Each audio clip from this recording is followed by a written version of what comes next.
tous, j'espère que vous allez bien. Je vous retrouve pour le tirage de la pleine lune de ce 28 janvier, donc la première de l'année 2021.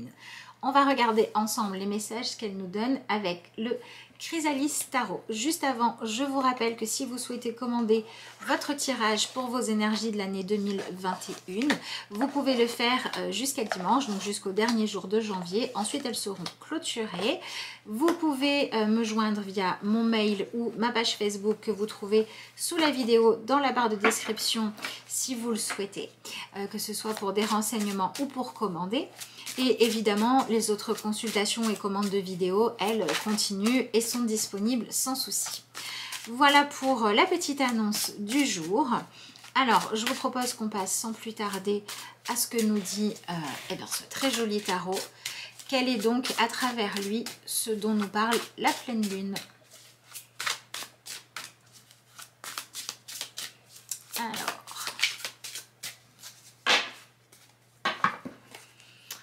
voyons voir. Alors, très intéressant. En carte principale, nous avons le 4 de bâton. Donc, ça veut dire que la pleine lune d'aujourd'hui vient mettre l'accent sur les engagements que nous avons pris, ce que nous avons construit dans notre vie, et vient nous poser la question suivante. Est-ce qu'on se sent aujourd'hui enfermé au point d'avoir besoin de changer les choses, ou est-ce qu'on est toujours en accord avec ce pourquoi on s'est investi? Est-ce que ça nous satisfait? Est-ce que l'on se sent en sécurité, peut-être matérielle ou peut-être affective, au point de continuer à avoir le désir de faire perdurer tout ça? D'accord? Donc c'est une claire remise en question des fondations de notre vie. Et ça va peut-être nous interroger quand on est sur des aspects très pratiques comme la vie professionnelle, la façon de gérer l'argent, la façon de répondre à notre besoin de pouvoir avoir du confort dans notre vie. Ça peut être par rapport à ce genre de questions très pratiques, mais on peut aller creuser un petit peu plus loin parce qu'ici on est dans des énergies de bâton et donc pour moi, en réalité, la pleine lune, elle va venir creuser et mettre vraiment la lumière sur est-ce que les choix qu'on a faits, ils étaient portés par des motivations qui étaient justes et est-ce que ce sont encore les mêmes aujourd'hui? Par exemple, quand on décide de devenir parent, c'est une forme d'engagement et une forme de célébration aussi du couple, de la vie, de sa capacité à transmettre des choses, etc. Eh bien, est-ce qu'on vit ce désir-là en se disant il faut absolument que ce soit hyper épanouissant, ou est-ce qu'on le vit plutôt comme un fardeau? Ça peut être également si on n'a pas de désir d'enfant. Est-ce qu'on se sent libre de ce choix-là, ou est-ce qu'on se dit du coup je ne suis pas comme il faut? Donc ça veut dire qu'on va prendre nos désirs et nos envies profondes, on va les confronter à nos croyances et également au bilan que l'on fait, c'est-à-dire entre ce que moi je voulais et ce que je reçois, ce qui se passe réellement dans ma vie et dans la vie des gens qui sont engagés avec moi. Est-ce que c'est sain? Est-ce que c'est fluide? Est-ce que l'échange est ok? Ou est-ce qu'il y a des choses qui sont trop pesantes, trop enfermantes? Est-ce que ça ne manquerait pas un petit peu de joie, de partage aussi, d'accord? Parce que dans l'énergie du 4 de bâton, on vient célébrer ce qui compte pour soi, en apprenant à être dans une forme de justesse, c'est-à-dire que on va créer la joie là où elle peut être, et quand ça n'est pas possible, eh bien on va s'ouvrir à une main tendue, on va s'ouvrir au partage des tâches, des responsabilités, et on va aussi être capable de poser des justes limites. Par exemple, ici on a une maison toute bien carrée, etc. et on voit, je ne sais pas si vous allez réussir à voir, s'il faut bien faire la focus, on voit le balai qui est posé devant la maison. Si le désir que l'on a, c'est que la maison soit propre, qu'on s'engage et que c'est une façon de, voilà, d'être dans la gratitude, d'avoir son chez-soi, etc., on est dans quelque chose d'équilibré. Mais si ce qu'on veut, c'est que ce soit toujours propre, que tant pis s'il n'y a pas de vie, il faut que ça soit nickel et impeccable, on vient s'enfermer dans ce désir-là.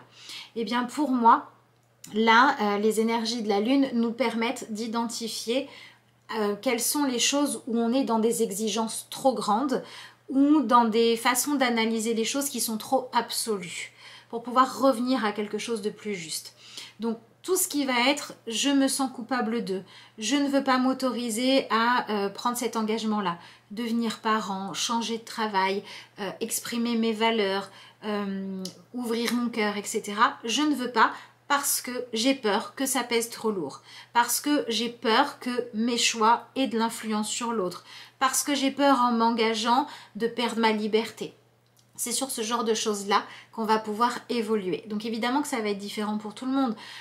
Pour certains, on va travailler à s'autoriser à avoir une vie plus riche en venant se dire ok, si par exemple je m'engage avec quelqu'un, je ne suis pas complètement responsable de sa vie, il fait ses choix aussi, et donc du coup je ne vais pas me dire que je dois forcément toujours le surcouver et le surprotéger, mais je vais lui laisser sa liberté, du coup je pourrais vivre cette histoire un peu plus sereinement, d'accord. Pour d'autres ça va être sur cet aspect d'avoir des désirs qui, à force de vouloir que ce soit comme ça et de tout gérer, de tout contrôler, etc., et ben c'est devenu enfermant, il n'y a pas assez de partage, d'accord. Donc on va aussi pouvoir aller dans ce sens-là. Qu'est-ce que l'on partage avec les autres? Est-ce que c'est du bonheur et du plaisir, ou est-ce que notre façon de partager ou d'interpréter le rôle que l'on doit mener face aux autres fait qu'on est dans des relations conflictuelles? Par exemple, dans des relations parentales où on s'était dit être parent ça va être merveilleux, et puis en fait il y a aussi des complications et je le vis très mal, ce genre de choses là. À quel point on est dans l'acceptation de qui on est, de qui l'autre est, et on est dans l'engagement juste avec le fait de donner ce qu'on a à offrir, mais d'accepter aussi qu'on ne peut pas à soi-même tout porter et tout donner à quelqu'un. Et à quel point on est dans une forme d'équilibre, c'est-à-dire qu'on va célébrer ce qui est partagé, on va célébrer la vie, on va célébrer ce que l'on aime en agissant dans le sens de vivre ce qui nous passionne ou de pouvoir donner de l'amour, mais à quel moment on tombe dans créer, cultiver une forme de dépendance affective parce qu'on ne se donne pas les moyens d'être juste. Voilà, pour moi, c'est vraiment cette notion de justesse par rapport à ce que l'on désire, pour que nos désirs ne soient plus enfermants, illusoires, utopiques, ou que nos désirs ne soient plus des freins à réussir à faire ce qu'il y a de mieux à faire dans la réalité, donc dans une quête de sagesse, de justesse. Et si on le prend dans l'autre sens, c'est aussi le moment d'identifier comment est-ce que l'on gère les choses qui font notre quotidien, qui nourrissent notre vie, alors qu'au départ, c'était pas ce qu'on voulait. Est-ce qu'on est toujours dans le blocage? Donc si je reprends l'exemple de la maternité ou de la parentalité, moi j'ai ces parents-là, j'en voulais pas, du coup j'en souffre parce que j'arrive pas à accepter et j'arrive pas à trouver ce qu'ils m'ont transmis de bon, comment ils m'ont permis d'avancer sur mon chemin.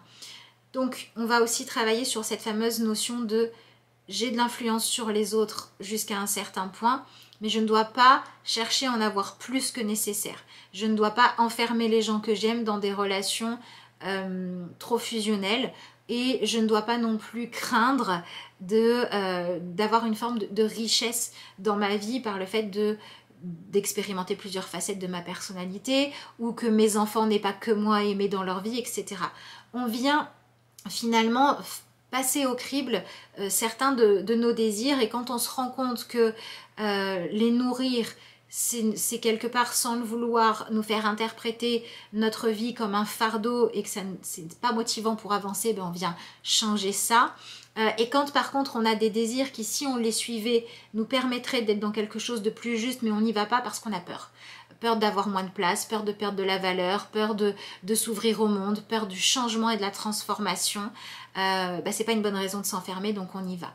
Donc on vient accueillir le fait de vivre les désirs pour lesquels on s'est engagé de façon plus saine qu'avant, et on vient poser une espèce de baume de paix sur les choses qui sont présentes dans notre vie alors qu'on ne les a pas désirées, en cherchant maintenant qu'est-ce qu'on peut faire de constructif pour que ça devienne plus agréable, plus léger, ou pour transformer un fardeau en opportunité d'ouvrir à de nouveaux partages, à de nouveaux liens et à de nouvelles choses positives.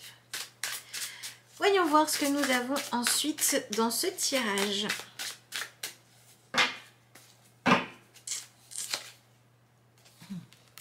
Alors c'est intéressant parce qu'on a la carte du 3 de coupe.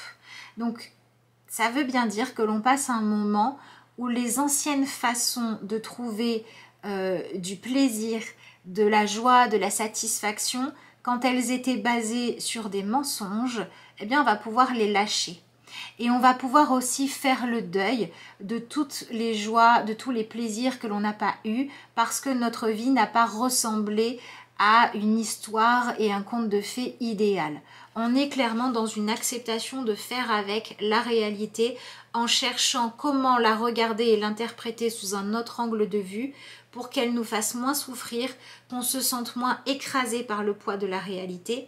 Et quand on sait que c'est notre besoin de contrôle ou notre façon d'interpréter les choses trop pessimiste ou trop loin de la réalité ou avec une trop grande volonté d'influence qui n'est pas bonne, et on va la lâcher. Donc on va pouvoir en fait laisser derrière nous des quêtes de bonheur qui n'existent pas. Par exemple, je vais avoir une vie parfaite, je vais être sûre qu'il n'y aura jamais d'épreuves, qu'il ne se passera jamais rien de mal, etc.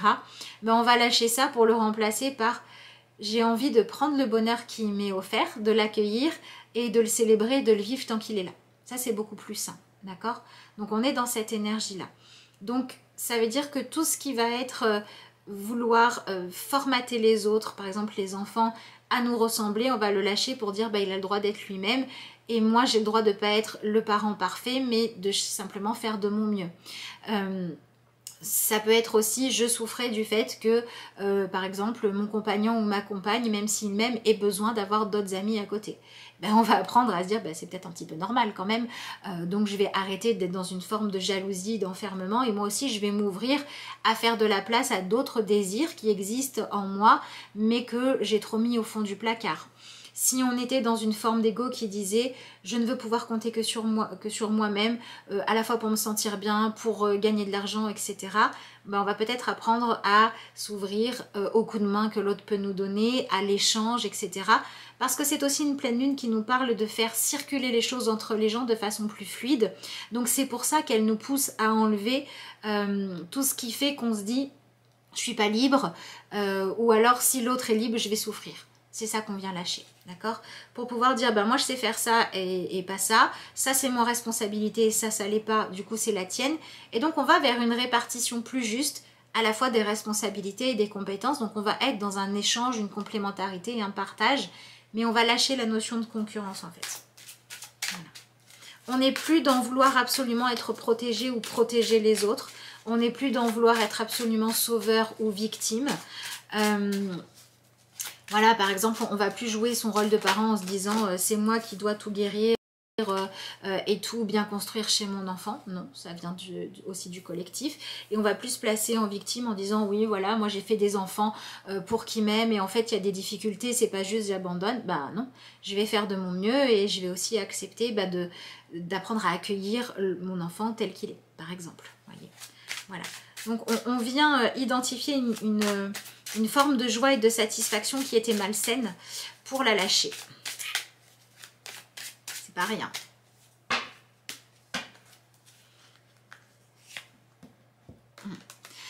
Alors on a la carte de la sorcière, soit la papesse. En carte centrale.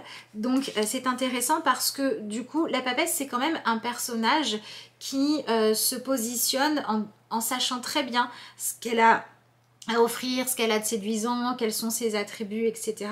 Que ce soit dans l'intellect, dans le physique, dans un rôle de maman aussi, dans une capacité en fait à être qui elle est, mais elle n'est pas en quête du regard des autres, elle n'est pas en quête de dire je veux être indispensable aux autres, non, elle est là, et qui veut venir à elle, qui veut partager, qui veut lui demander conseil, elle l'accueille, mais si on ne veut pas, c'est ok. Donc c'est pour ça que pour moi cette pleine lune, elle va permettre de voir vraiment clair sur à quel point on est légitime ou non à avoir de l'influence sur les autres et également les gens dans notre vie, à quel point c'est juste ou non de les laisser avoir du pouvoir sur nous, surtout quand il est utilisé de façon nocive ou quand on s'en rend dépendant. Si vous avez par exemple dans votre vie quelqu'un qui vous aime énormément, qui vous rassure tous les jours, qui vous dit qu'il vous aime tous les jours, etc., mais que c'est dans l'excès ou que vous vous servez de ça comme d'un espèce de paravent pour ne pas aller guérir votre blessure affective, ben, c'est pas quelque chose de bon. Donc peut-être qu'on va avoir des limites de poser pour aller vraiment régler les choses et pas juste rester en surface, hein. La papesse, elle nous parle quand même d'aller dans les profondeurs, d'accord? Si vous êtes dans une énergie où vous voulez absolument vous sentir responsable de ce qui va arriver à un tel ou à l'ensemble du monde et que du coup vous étouffez là-dedans, bah dans l'énergie de la papesse, on va se recentrer, on va se dire non mais je ne suis pas le centre du monde, j'ai mon rôle à jouer c'est vrai, mais je n'ai pas tout à porter sur mes épaules et ah ben en fait ça me soulage, voilà. Donc on vient enlever une certaine forme de pression inutile ou d'enfermement inutile pour pouvoir finalement incarner peut-être juste ce que l'on est, mais au moins on va pouvoir l'incarner de façon épanouissante. Donc c'est vraiment intéressant de décider de quelles sont les responsabilités que vous prenez qui en réalité ne vous appartiennent pas, et également de vous poser les questions de qui je rends responsable du fait que ça et ça et ça n'aille pas dans ma vie, du fait que je n'attire pas ça à moi, ceci, cela, et d'arrêter en fait de chercher des coupables en permanence. C'est plutôt de se dire ok j'ai vécu ça, ben maintenant qu'est-ce que je peux faire pour aller bien, par quel nouveau désir je peux remplacer ça, ou par quelle nouvelle passion, par quel nouvel objectif, etc. etc. Voilà. Et donc on a une carte de la papesse, ça nous indique aussi qu'on va peut-être se reconnecter un petit peu plus à une forme de sagesse et de justesse, d'accord? Et derrière, nous avons l'énergie du 2 d'épée. Hop là, vous ne la voyez pas bien, pardon. Du 2 d'épée qui nous parle eh bien justement d'arrêter d'être complètement focalisé sur une façon de voir les choses, un choix, etc. Quand on sait qu'on n'est pas en accord avec, quand on sait qu'il n'est pas sain, qu'il n'est pas rempli de sagesse ou qu'il ne va pas nous amener là où on souhaite. Donc on vient évoluer dans notre façon de tirer des conclusions et de réfléchir, et ben, on est dans ce truc-là de dire... Voilà, vous voyez ici on a 2 parchemins. Bon voilà, j'ai trop de charge mentale, donc je vais accepter le partage des tâches. Je me rends compte que je ne suis pas la seule ou le seul à influencer mes enfants, le marché immobilier, mes employés, etc. Donc je vais rendre à César ce qui appartient à César, je vais prendre que ce qui est à moi, autant dans les responsabilités que dans la capacité à apporter des solutions. En fait, on arrête de vouloir être le héros de l'histoire tout le temps et qui du coup va devoir prendre tout sur ses épaules quand ça va pas, pour pouvoir dire voilà, moi ça c'est mon domaine de compétence, ça c'est mon rôle, j'apprends à en poser les limites pour pouvoir le jouer pleinement sans qu'il continue à être un fardeau, d'accord? Pour moi c'est ça vraiment que nous indique cette pleine lune. Elle vient nous recentrer dans une certaine forme de justesse. Donc il peut évidemment y avoir des relations à l'autre à rééquilibrer, mais je pense que pendant cette pleine lune, la volonté de changer l'autre ou d'enfermer l'autre dans une obligation d'être ce qu'on voudrait qu'il soit ne va plus fonctionner du tout. Par contre, être dans quelque chose d'honnête où on va dire je suis ça et je ne suis pas ça va permettre de libérer les situations, et également on va pouvoir se positionner par rapport à de quoi je nourris, de quoi j'enrichis ma vie au quotidien, et maintenant je vais choisir de continuer, que ce soit dans mes pensées, dans mes désirs, dans ce que je donne, dans ce que j'accepte aussi ou non de recevoir, en tout cas dans la façon dont j'accueille ce qu'on me donne, et bien maintenant je vais être aussi dans cette forme de justesse là où je vais dire si ça m'apporte quelque chose, si ça me permet d'aller mieux, si ça me permet de nourrir un lien à l'autre qui est sain, si ça me permet de me sentir plus heureuse en fait de vivre ma propre vie, je prends. Maintenant si c'est un fardeau inutile ou injuste, je laisse, d'accord? Mais on va pas être dans cette idée de guéguerre là, de vouloir se sentir voilà supérieur, ou de justifier qu'on se cache derrière les autres, ou de justifier qu'on surprotège quelqu'un ou quelque chose, ou non plus dans des formes de protection nocive, hein, finalement. Voilà, par exemple, attaquer quelqu'un, c'est une forme de protection nocive, là où faire preuve de sagesse et de justesse en posant des limites saines pour la suite, c'est beaucoup plus positif. Et donc, on va être dans ce rééquilibrage des limites que l'on pose, et pour moi, on est clairement du coup dans un rééquilibrage entre le masculin et le féminin. Le masculin, c'est un sujet qui ressort en ce moment comme ayant beaucoup besoin d'être guéri, à la fois dans la façon dont on le porte et dans ce qu'on peut ressentir aussi pour le masculin de façon générale. Et ici, on a un tirage avec la papesse, qui est quand même un archétype très féminin, très intérieur, etc. Donc on est pour moi sur un besoin de rééquilibrer masculin et féminin en soi, en allant guérir peut-être le masculin, c'est-à-dire les choix qu'on fait, comment on agit, les paroles que l'on a, et également les responsabilités que l'on prend ou non sur nos épaules, pour pouvoir quelque part être beaucoup plus dans quelque chose de doux, que ce soit envers soi ou envers les autres. Donc les grands sujets, c'est lâcher les formes de manipulation et de contrôle des autres, y voir beaucoup plus clair sur quelles sont réellement nos responsabilités et lesquelles ne le sont pas, et une répartition des tâches, des décisions, des actions qui doit beaucoup plus maintenant correspondre aux réelles capacités de chacun, pour être dans une situation beaucoup moins chacun dans son coin et beaucoup plus dans un collectif qui avance ensemble, mais pas en se tirant dans les pattes, en reconnaissant ce que chacun peut apporter de bon. Ça peut être dans la cellule du couple, dans la cellule familiale, dans la cellule générationnelle ou dans une cellule professionnelle ou que sais-je. Voilà ce que je pouvais vous dire par rapport à ces cartes de tarot. Donc je vous propose qu'on clôture ce tirage avec une carte issue de l'oracle Message Lumière. Hop là. C'est bon. Donc voilà, je vous rappelle que si vous souhaitez passer vos commandes pour une consultation ou une vidéo, vous pouvez me joindre via mon mail ou ma page Facebook, et vous avez ça juste en dessous dans la barre de description. Hop. Alors,